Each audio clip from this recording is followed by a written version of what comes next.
Welcome once again to Reasoning with Reno, your host Alan Sump. And of course you can reach me at akasump@aol.com. And today we're going to take a quick look at a seminar done by Norman Geislers. I'm sorry the technology isn't what it could be, but what do you want for nothing, right?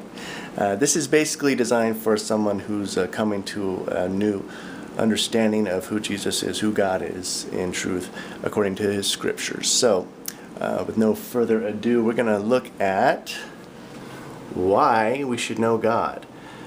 And A.W. Tozer, he said, the most important thing about us is what we think, what comes into our minds when we think about God. Why? Because ideas have consequences. If you think about it, Hitler and his ideas of God, or evolution actually, if you research that, had big consequences. So too with the pilots who took down the World Trade Centers, their ideas had consequences. And as individuals, on the Day of Judgment, our ideas have big consequences. So God is, of course, our biggest idea. Hence, our idea of God has the biggest consequences. And you see there a passage from Daniel. Now, secondly, why should we know God? Well, we can't be like God unless we know what he's like. It says in the scriptures very clearly, you shall be holy, for I, your Lord, am holy, and you shall be perfect as I am perfect. So,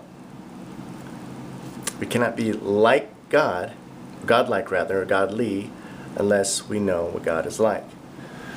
So, being in the image of God, it's important to be like him.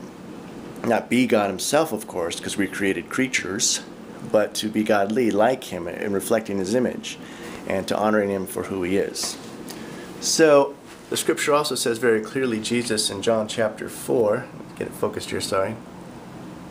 Focus. There you go, sorry. Why we should know God?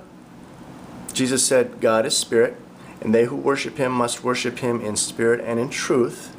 So we cannot honor God by saying false things about him. His name isn't Larry, for example, and we shouldn't demean him, especially when he's given us all he's given us in the scriptures to honor him, who he truly is. And true worship involves affirming truth about God. That's the idea of worship is worthship. He's worthy. In Revelations it says, you are worthy, O God, to receive glory and honor and power, for you have created all things. So coming into a right relationship with who God is and what he's done, it just makes sense. For all the goodness that he displays, we should honor him and show him that he's worthy by reflecting back to him those things that are already true about him. He doesn't need our worship, but he allows us to reflect his goodness. So, second to final point for this section is, why should we know God? Well, we can't recognize false gods unless we know the true God. And we can't recognize a counterfeit unless we know the genuine.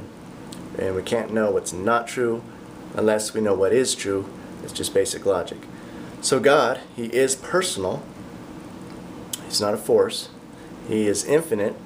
You can't divide God into parts and either create or destroy him, because he's outside the system by definition. And God is, of course, all-knowing. He's not limited in his knowledge.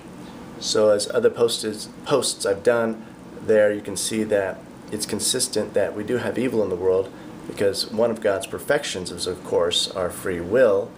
And if God were to destroy all evil at midnight tonight, we know that there wouldn't be anybody around tomorrow to reflect on that.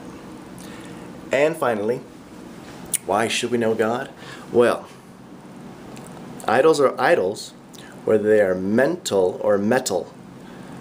So this idea that an idol is an object of worship other than the true God is found in 2 Corinthians 10:5.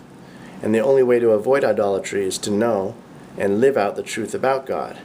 And of course the second commandment says that we shall not make for ourselves any engraven image, imagination too, that mental idea. We shall not bow down to them and serve them. So false gods, idolatry is a big deal to the true God. He doesn't like to see his creation destroyed by something that's not even real. And so your thoughts about God and who he is and what he's done, it matters. So this is just part one of 2 parts, Reasoning with Reno. Love to hear your comments, and you have a great day.